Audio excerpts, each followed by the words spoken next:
Welcome back to the Comfy Chairs, a podcast from 123 Limited. This is your host, Kate. I've had the pleasure of hosting Amber Johnson twice this year for in-depth conversations about the power of questions and the practice of appreciative inquiry. By their very nature, questions and inquiry involve other people in conversation. My guest today is a colleague of Amber's, so it seems logical for us to explore what can happen when leaders engage their employees in conversation and invite them into the process of co-creating the work experience.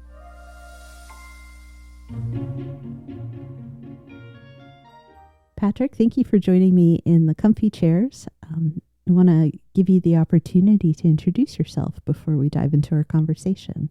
Thank you, Kate. I appreciate the opportunity to speak with you today. As you mentioned, my name is Patrick Farran. I am the co-founder and CEO of Lucem Group. Grew up in the Chicago area, now live in Indiana with my wife, and we've got 2 young adult children. I'm happy to say more as relevant here, but we do a lot of organizational development work and executive coaching in my work. Yeah, I was really pleased to hear from you after Amber Johnson appeared. One, she's so charming. Any colleague of hers is someone I want to meet. But having the opportunity to do a deeper dive with another organizational development professional into these important topics around how we engage employees from a leadership and organizational perspective into what the workplace and the workplace experience is like.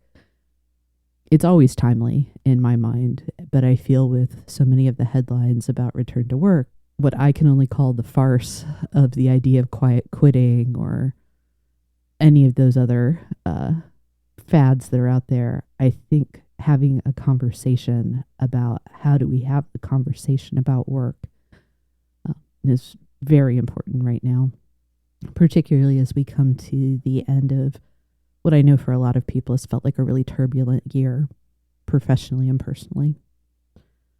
So where I'd like to start, Patrick, is regrounding in what is that simple, and simple is probably a little far-fetched for this, but for the concept and the practice of appreciative inquiry, beyond the core idea of anchoring ourselves in what has worked before. How do you define and apply the practice of appreciative inquiry? I appreciate the question. So I would say appreciative inquiry is a strengths-based practice and discipline where we focus on the best of, and that's the best of us as individuals, the best of us as the collective within organizations and teams and so forth. And when we focus on those elements with a lens of appreciation, and hence the etymology there, and as well as the questions that we seek to understand and focus on, that helps us form in that direction. In other words, what we study and what we ask, the questions we ask, shape what we eventually become and lead into. And so if we ask positive questions and focus on when are things at our best and so forth, that allows us to think more generatively than when we're coming at a place from more traditional deficit-based thinking where we tend to get caught in a rut or toxicity and this negative spiral that's very, very common. Yeah, I love that idea of shaping what we become. And I think it's important to start with that idea of where are we trying to go. I know that a lot of your work, I referenced my earlier notes, has to do with not just mindfulness, but also centering on purpose. How do you think leaders can get clear on purpose before they enter into those conversations, before they start being appreciative, so that they are shaping toward what we're all there to do? Yeah, it's sometimes it's ultimately about being mindful first and foremost, and it may not necessarily be a sequential thing. I was just having Mm-hmm. a Mm-hmm. discussion with one of my executive coaching clients this morning, and they were feeling a little bit unmoored Uh-huh. from their current work and Yeah. some of the service that they were doing in their industry and some of the practices and so forth. And we talked about, he was familiar with the work of Viktor Frankl's Man's Oh, Search for yeah. Meaning and Friedrich Nietzsche, who both spoke of the fact that, and I'll paraphrase, but if we have a big enough why, we can endure anyhow.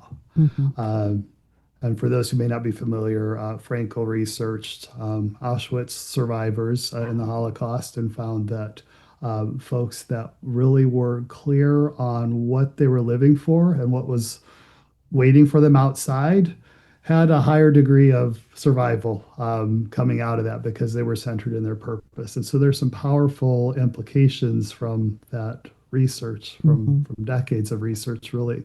Uh, and so, to your question, in an everyday context, sometimes it's ultimately a question of just pausing and reminding ourselves why we're doing what we do. My conversation with my client this morning centered around the fact that sometimes there's a lot of hair that sometimes comes with things, right? Yeah.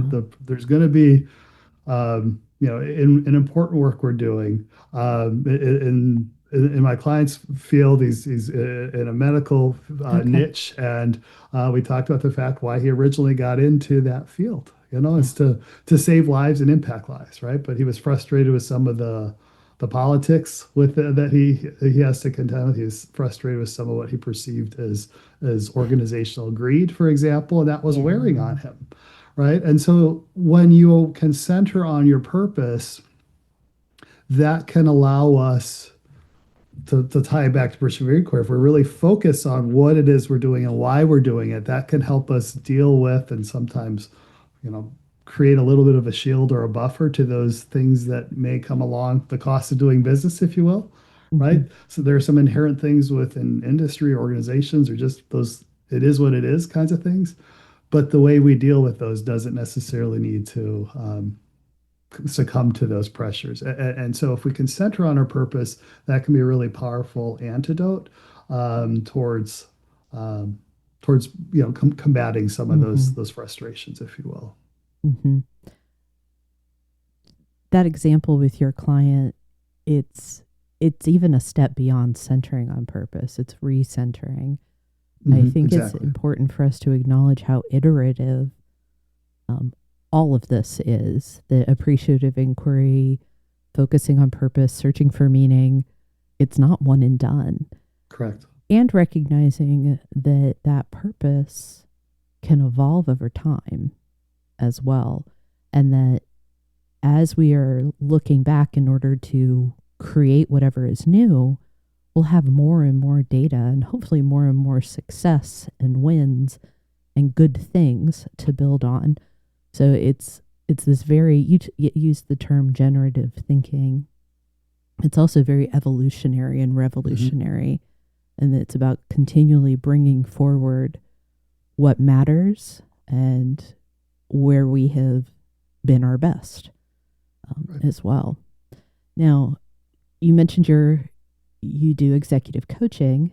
Um, you have. I'm really excited for you in this. You told me when we first met that you were in production on a book called The Intentional Executive.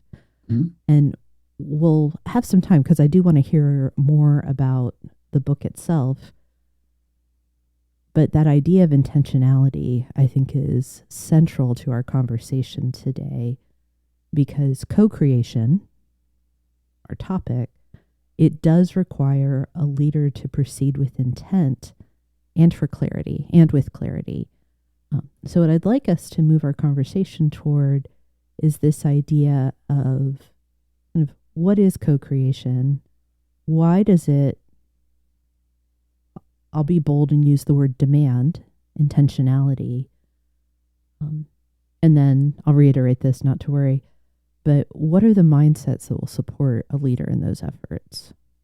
Yeah, great questions. I think I'll start with the fact, the mindset piece, if I Mm, can yeah, here. yeah. The I think it's really important to understand explicitly, and we know this implicitly when we think about it, but to really name this explicitly that people support what they help to create.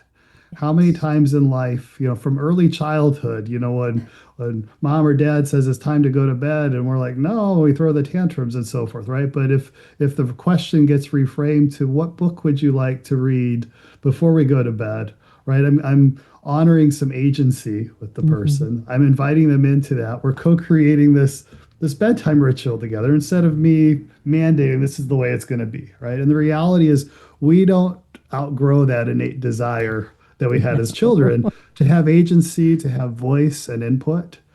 And just to, it's a little bit, just to preempt sometimes there's a sense that co-creation might be a little bit woo woo, or there's, Mm-hmm. some of the objections that we'll hear is that it takes, it takes a lot of time. Yes.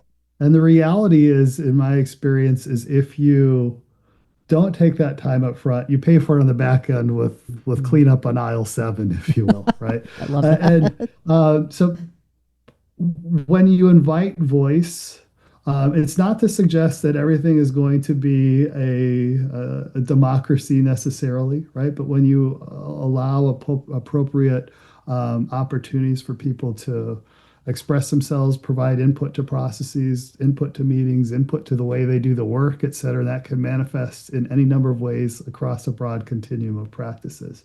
Yeah. That honors your human dignity, first and foremost. It What a allows radical novel idea, concept, Patrick. right? Yeah. Especially in today's ethos, right? For sure. And it can be done in very simple, everyday ways, but Mhm. honoring people's human dignity, giving them agency, giving them voice. And the reality, the business benefits, it makes, the formal leaders' jobs easier in the long run, right? Because like, once again, people support what they create, and they'll go to battle for those things, right? Because Mhm. that's their baby that they put that input into. Whereas if we develop things in a vacuum without that input, people aren't bought into it and so forth, Yeah. right? It's a go fast to go slow. Exactly. And, or rather, a question I would have for the leader that thinks, well, I don't have time to engage my employees in X, fill in the blank, whatever it is. I get really curious then, well, what do you think your job is if Right. it's not to do that? And I do think the work environment has created, we've glorified the player coach, right? We have overloaded managers with individual contributor responsibilities, and it's made it so easy for managers to do this very human thing of forgetting that their core job is managing people. People are not the interruption, that the work of leading is to get people engaged in completing the process, the product, the effort. And there are going to be some environments where you may not have the time, but those are going to be few and far between and not common to most industries. So I just revisited uh, my very second episode that my husband joined me for to talk about high reliability practices. Mm-hmm. He came out of the nuclear navy.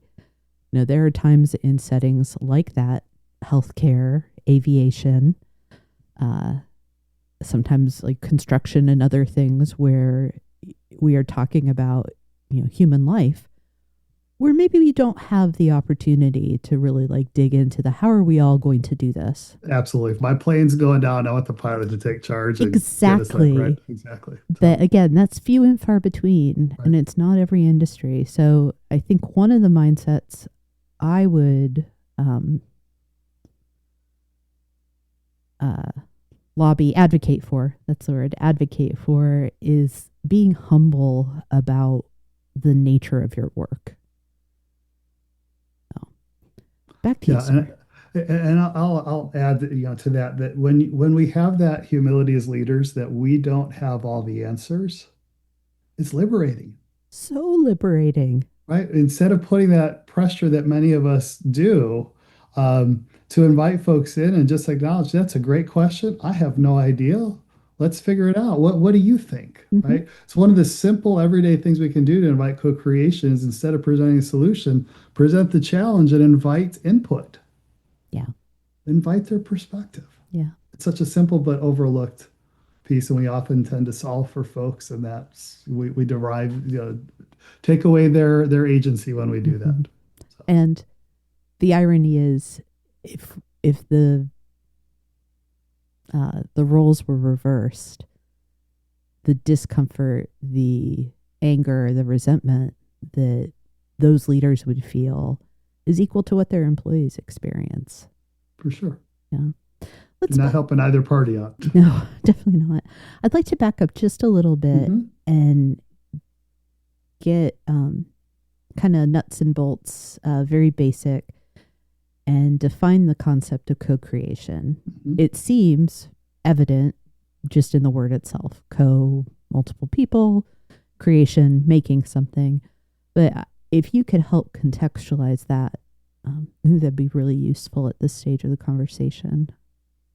Yeah, and so co-creation again for some has a may have the I started to allude to this a bit ago and didn't finish that train of thought fully. Is that sometimes some people view that maybe as a little bit woo-woo, Mm-hmm. but the reality is it's simply in its purest form just inviting input from others in its purest form.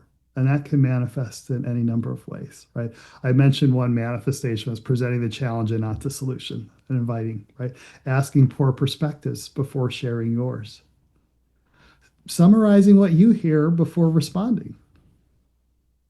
When someone disagrees, get curious instead of defensive, Mm-hmm. right? That's a really powerful, it's a simple one conceptually. It's a really hard thing to do, right? If someone has a different opinion, sometimes our initial gut reaction is to be defensive. But the minute I can get curious and ask questions, this is one of Amber's superpowers, right? Is Yes. really asking those wonderful questions to invite that. Mm-hmm. It's disarming and it creates this just this solution and this space that you're not going to be able to create on your own, Mm-hmm. right? um, Practicing active listening in your conversations. Yeah. Um, if you're in a more of a transformation type of situation, and there's an org change, for example, looking for intentional opportunities to allow input windows into the process, and that can Yeah. take any number of forms, right? Helping folks job craft around the margins of their role, right? I love 80% that. of the role you got to do X, but hey, in the margins, if you've got certain skills, and give them that agency to craft around their Mm-hmm. roles. So, and I could go on, but those are Yeah. some manifestations of that voice and input. Thank you, Patrick. One of the things I hear you talking about is co-creation is not, by and large, is not a seat of the pants activity.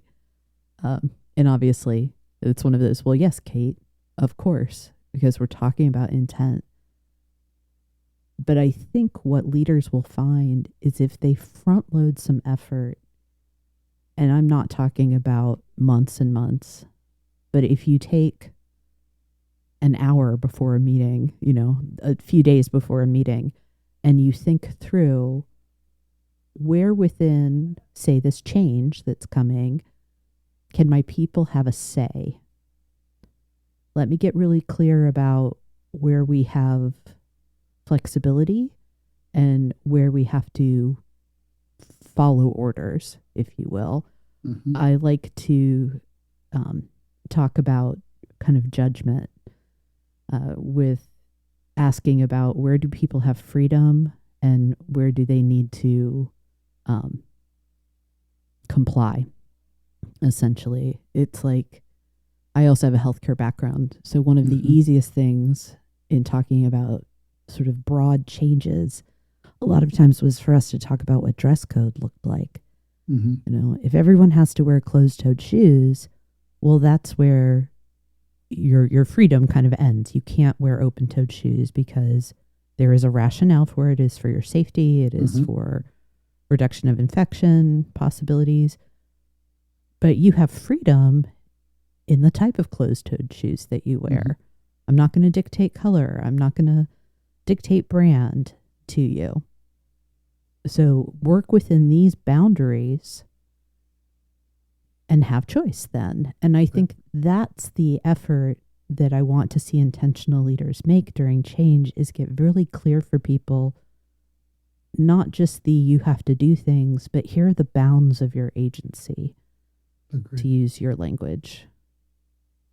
I think the other thing I'll add is in addition to that practice, adding voice to a process. Mm-hmm. Articulate, here's what the process is going to entail. So you're being intentional with that process, you're communicating that process, you're letting folks know what to expect. And you might say, right, we want to hear your input. We can't Mm-hmm. promise we're going to be able to implement all your ideas necessarily, but we want to hear that. And that's important to us. And here's Mm-hmm. what that's going to look like. Here's how we're going to process it. And here's what you can expect thereafter. And just being explicit about that goes a long way in mitigating a lot of that It angst that does. otherwise gets churned up. Well, and being prepared when you do that to do the final follow up.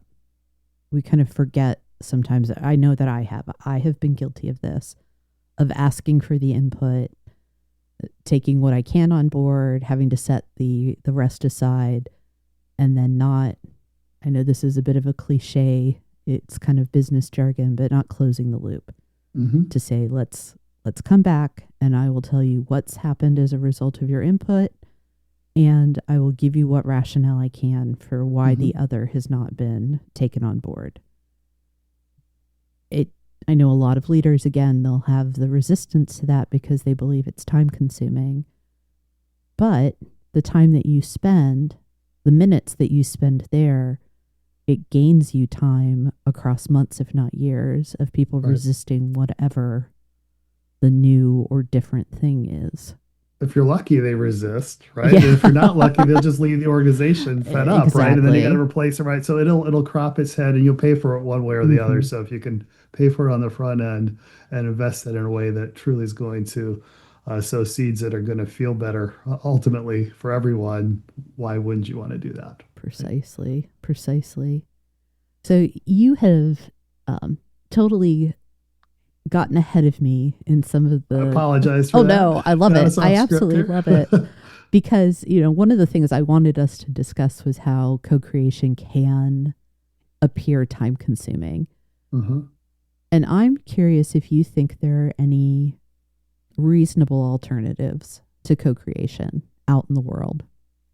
Well, I think I'd reframe it slightly. Okay. It's not so much that it's an you're doing co-creation or you're not, but there's a whole continuum that Yes. you can do, Mm-hmm. right?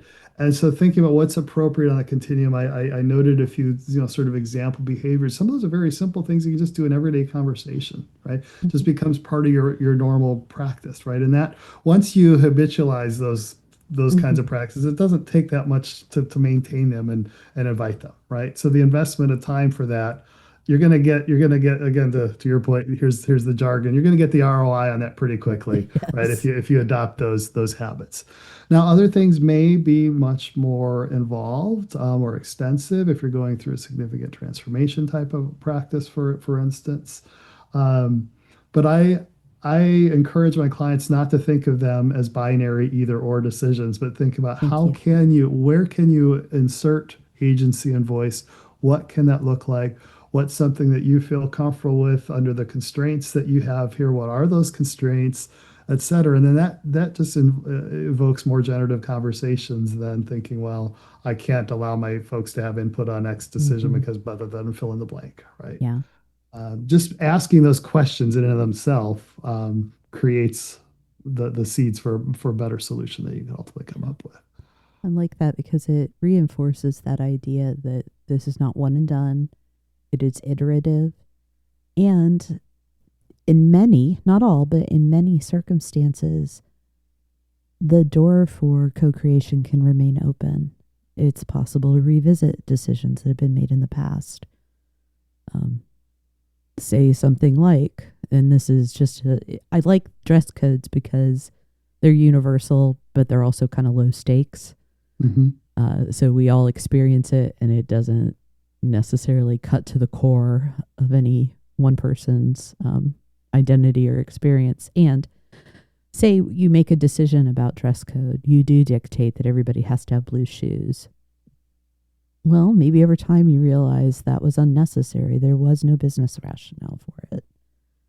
It's an opportunity to go back and we talked about humility before, to admit that there was an opportunity to be different, to be more open, to engage people in the conversation. And that's a way to gain trust where it may not have existed before. So I'm not advocating to go back and redo every decision, Right. We're trying to rewrite relitigate those past, right? For sure. exactly. Definitely not, dig up past arguments and grievances. However, this sort of mindset, not only does it free you in terms of I don't have to know all the answers, it also frees you in a sense that I can make things better than they were before. Right. That if I'm not pleased with the outcome, if it's obvious to me that my team is not pleased with the outcome, if it's appropriate, if there's the time, energy, and resource for it, we can revisit. We can say, well, what has worked better before? What would be the better way for us to roll out this practice, to put this new product on the market? Fill in the blank. Right. And I'm going to go back to a couple of earlier comments around, tying both the concept of appreciative inquiry and co-creation. Some common objections that we hear Mm-hmm. are, that we don't we don't want to ignore the problems, and we're not suggesting that you're Mm-hmm. ignoring problems, right? There, if I go back to the plane metaphor, for planes crashing, right? Sometimes you just got to take charge of a situation. However, that doesn't negate the fact that you can go back after those to do appropriate debriefs, right? Mm-hmm. And in that Correct. example, the FAA is going to come and investigate. There's going to be conversations, presumably, right? You can take a look and unpack that. Same thing with if there's a more egregious performance concern, for example, right? Sometimes you're going to need to take more directive types approaches in the moment. So we're not suggesting that. Let me say it this way, it's contextual, right? So you need to use Yes, good judgment, but there's more times than not, there's an opportunity to do things on the back end if we didn't do it on the front end. I agree. And the other thing that I'll add is when we think ahead to what caused some of those challenges in the first place, when we focus on the strengths, Peter Drucker has a great quote, and I'm going to paraphrase it slightly, but his quote is something to the effect that the central task of leadership is to manage strengths such that weaknesses are irrelevant. Mm-hmm. And so the vast majority of the problems that we tend to experience with, whether it's a performance issue with an individual or with the team, et cetera, can be mitigated if we're setting folks and teams up for successful situations based upon their strengths. And oftentimes then it sort of negates the fact that, well, if I'm not good at X, can you ask someone else to do X and me to do Y, right? And plenty of times that's the easy answer, but we often we put people into situations. Again, we don't allow them input to say, "Hey, that's actually not my forte. I'd be more energized by such and such here." And when we can honor that, the reality is some of those things that we would otherwise set people up for are negated as issues anyway Mm-hmm. because we're aligned with their strengths. Yeah. You raise a really good point too, Patrick, that I want to highlight. Neither of us are advocating for only use appreciative inquiry. Correct. Uh, the goal is for this to be a well loved and well used tool in a leader's Yep. kit, because and co creation as well, if we Mm-hmm. lump them together as kind of fraternal twins. Mm-hmm. That yes, you may need, based on the context, circumstances, all the things that can influence the choices you make of how you're going to proceed as a leader. You may need to do other things. And co creation through the process of appreciative inquiry is going to get you good results when it's applied consistently with care, Indeed. and with respect as well. And that's something that just resonates for me earlier when you were talking about dignity, and respect. Not is it just something that I personally value being able to receive and to give other people. It is so core to how adults need to experience learning. And while I have a bias around this as a learning and development professional, so much of work is about what are we learning in terms of skill acquisition, in terms of from results, from mistakes, from successes. For sure. That if we respect the experience and knowledge that people bring, regardless of the nature of it, to the moment of learning, their ability to engage, expand, and retain and apply what the lesson is, it just exponentially, you're going to get better results that way. Absolutely. And it's one of the things that I would like about appreciative inquiry and the practice of co-creation is you're not just telling your people, you are showing them that what you know and are capable of, what you bring to this moment matters. You Mm-hmm. have something to contribute and I value you. Absolutely. And I think that's something that we should say and demonstrate more often. Couldn't agree more. So I would like to hear a little bit more about your book, sir. One, I love the title because it's something, again, I think we need a little bit more of in our world. And I'm excited to hear that you have a book coming out into the world. That's always exciting. Great. Well, I appreciate the opportunity. And I'll just add that the subtitle, which will lend a little bit more context, is it's a purpose-driven playbook to transform your leadership, your teams, and your results. Right. And so the central premise is that if you're intentional about the various practices, my co-author Melissa Norcross and I, we did our PhD work together in the Center for Values-Driven Leadership. That's where we met Amber some 10 years ago in that circle. And so we've distilled a lot of the best practices from decades of research that has preceded Mm-hmm. us, our own research and our own experience with executives in a number of contexts, and provided different frameworks, different stories to consider, a number of different reflection exercises, both for individuals and teams. We've built a pretty comprehensive tool set in the appendix that we use in many contexts with our clients that we wanted to make accessible for folks that they can sort of pull things off if they need to come up with common mission, vision, values, for example, on their Wonderful. team. Here's a framework for doing that. If you need to think about you may have heard the concept of developing user manuals, for instance, and that's Yes. Adam Grant and others talk about that construct. And so there's just a framework for how you can Mm-hmm. build the user manuals to make your work styles and preferences more explicit, for example. So again, you can co-create that work environment together and so forth. We've included a lot of those practical frameworks in the book. Oh, that sounds fabulous. And you're expecting it to be out early next year, right? Yeah, we should be early 2026. We're in our pre-launch campaign right now, and Yeah. so that'll be out and available shortly thereafter. Congratulations. Thank you. I appreciate that. So this is not entirely off topic, but I'm very curious. I would love to hear more about, kind of specifically what research you've been involved on in this space. Yeah, so I actually did my dissertation research on appreciative inquiry, Okay. and married that up with a research question around work meaningfulness. And so I did a comparative longitudinal case study across 6 organizations. We did a number of appreciative inquiries, followed the results within the organization over a number of months, looked at what it did for. It included some work from Dr. Maro Lips-Wiersma on meaningful work and Amy Rishnisky, both giants in the field of work meaningfulness. I had the pleasure of having them serve on my dissertation committee, so used some of their frameworks in my research methodology, and looked at what were the work meaningfulness is a multi-dimensional construct. There's many Please. variables, right? And so we looked at what were some of the levers that were impacted. How did appreciative inquiry cultivate or hamper the Mm-hmm. one's experience of work meaningfulness, and what did that look like? And so that was ultimately the genesis for some of our research, and some of that has made it into our book. My co-author Melissa did her research question on humble leadership, Okay. humility, and leadership. Um, and so she had Amy Edmondson, Dr. Amy Edmondson at Harvard, who Yeah. Melissa had when she was studying, doing her MBA work at Harvard.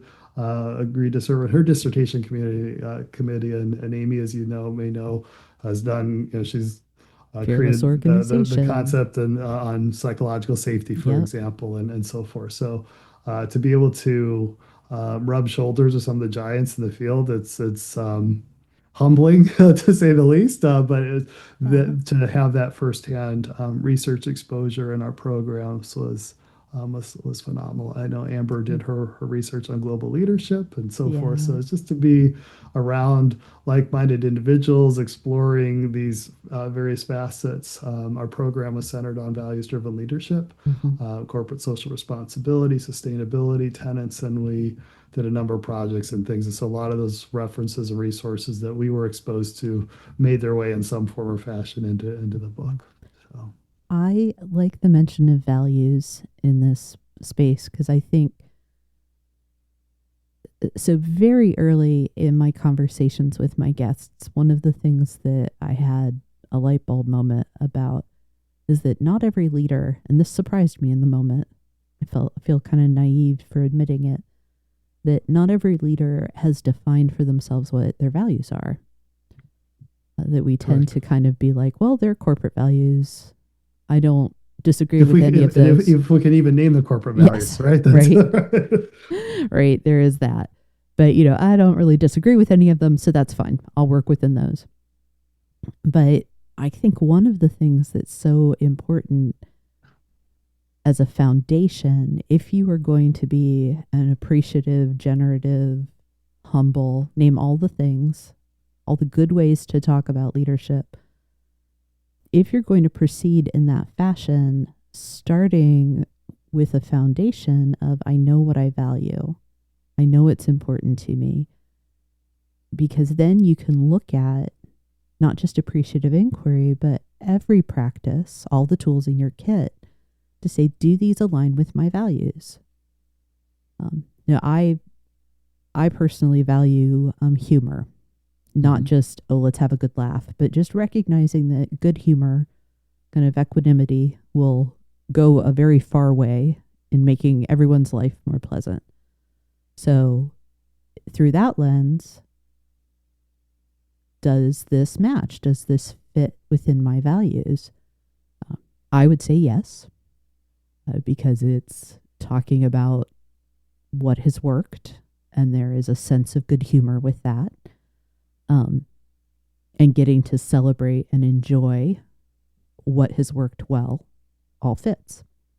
But if you have concerns, leaders, about the time it could take to co-create, going back to these are my values will tell you whether or not it's a useful tool for you. Right. Or it may make you question, is this really what I say I value X? Do I? Right. Look at your calendar, doing a calendar audit, Yes. and does that align with what you say you value? Yeah. Right. Can you talk a little bit more about what the qualities of meaningful work are? And I realize that is probably a Whole horrible, conversation unto itself, but I would. yeah, like almost unmanageable, ungainly question. There's a But number of models out yeah. there.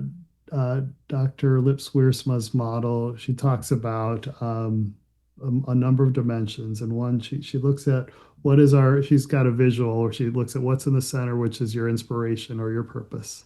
Okay. And then she has on these axes balancing. She draws it in the circle in one quadrant, talks about unity with others.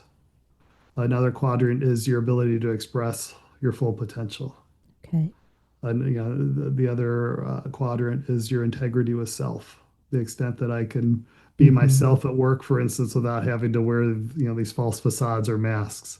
Um, did I say service to others, unity, service to others? I think I didn't Mm. mention. That's the other quadrant that I didn't mention, right? And on those axes, she talks about the importance of on one axis, it's a balance between self and others.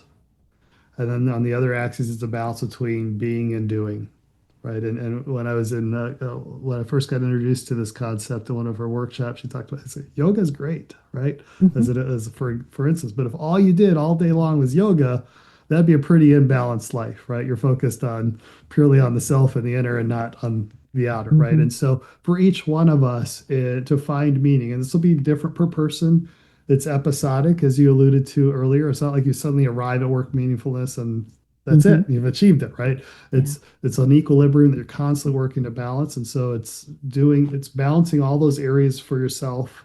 And how are you, are you be able to express and challenge yourself and grow in intellectual ways, etc., to express your full potential in an appropriate way for yourself? Do you feel like you can be yourself at work? Mm-hmm. Do you have a sense of service to others? And do you feel unity with others, right? And that can Okay. all manifest in very unique and different ways for one another. So it's a very helpful model to explore a very uh, complicated, multi-dimensional construct. Yeah, it is. It's again kind of unwieldy. And that sounds like it's a good way to get your arms around it. So I am personally of the opinion that a leader or leadership as a body does not bear sole responsibility for things like how meaningful is my work. I think the employee has a responsibility 100%. to understand that. But in your experience, in the research as well, what, I don't want to say like what percentage does the leader own, but what is the type of influence that a leader has on a sense of meaning for their My employees? personal position would be that the leader's responsibility is to help cultivate the environment Okay. to support that, because that's going to manifest differently for folks. And you remember those cheesy L. Ron Hubbard Dianetics commercials back in the day, Yes. right? It's sort of I like, am that's that in the old. book, right? It's page such a, right? We're dating ourselves here, but for those who know the reference, right? A lot of these things we talk about in our book, right? What is the responsibility of Okay. leaders? You're exactly right. Our all of us have a responsibility for our own meaning, Mm-hmm. but it's making sure that we create conditions where we're treating folks with respect and agency, giving them voice, giving them Wonderful. appropriate support, but also challenging them, Mm-hmm. right? Helping them to grow, being receptive to growing yourself, and all those good things. So those are the kinds of topics that we explore at length. We have a good amount of breadth as well as depth in some of Yeah. those concepts that we explore. And I'd be happy to have further conversations with anyone that picks it up Wonderful. and might find it helpful. Good. You know, this reminds me, it really resonates for me in how I have, like, the metaphors I've used to talk about employee engagement to try to help some leaders, again, get a handle of it. I equate it to a plug and a lamp. Say more. That we need, that our responsibility as an organization is to ensure that the outlet is well maintained and that the power is on, right? We've paid the bills. There's definitely electric coming into the house. The employee brings their lamp. Mm-hmm. And what we ask of them is that it's in good working order. The leader is there to show them this is where you put the plug in. Mm-hmm. Let me help you turn it on so that we can have the light, Mm-hmm. which I'm going to feel a little clever about knowing that your company name means toward the light. Yeah. That's how we keep the process of work environment, shared responsibility, and getting the right results is through thinking about are we maintaining things so that people have the resources and the safe environment that they need to perform? Are we making it clear that this is what you need to do as the employee? Plug yourself in right here, engage in this way. And then are we actually taking the step to put the light to use? Right. That's a good metaphor. Thank you. Well, what kind of final thoughts do you have? Could take it in a number of ways here. I Say would more. offer for folks to think about what is one or two meaningful practices that they might want to adopt. What's perhaps one Mm-hmm. insight that Mm-hmm. this sparked for them today that they want to take into their work week to Yeah. test it out and try it, right? Start small. Um, And as I mentioned, I'm very happy to be a resource with for anyone who picks up our book, looks at our content. My personal purpose and mission is to help folks be the best leaders that they can in their organizations. That creates the ripple effects and so forth. I consider coaching to be one of my callings. Um, Being the son of a lifelong educator, both my parents were educators, so forth. That's one way I feel like I can sort of pay that forward. And we're on the lookout for the Intentional Executive when it launches next year. I look forward to being able to read and to share about it out in the world once it's out there. I appreciate that. Yeah. And I appreciate the opportunity to speak with you today. Thank you for joining me today.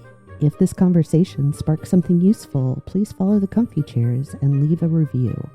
Those small actions help more people find the show. Got a leadership question you'd like featured in a future Comfy HQ episode? Please send it my way. I'd love to hear what's on your mind.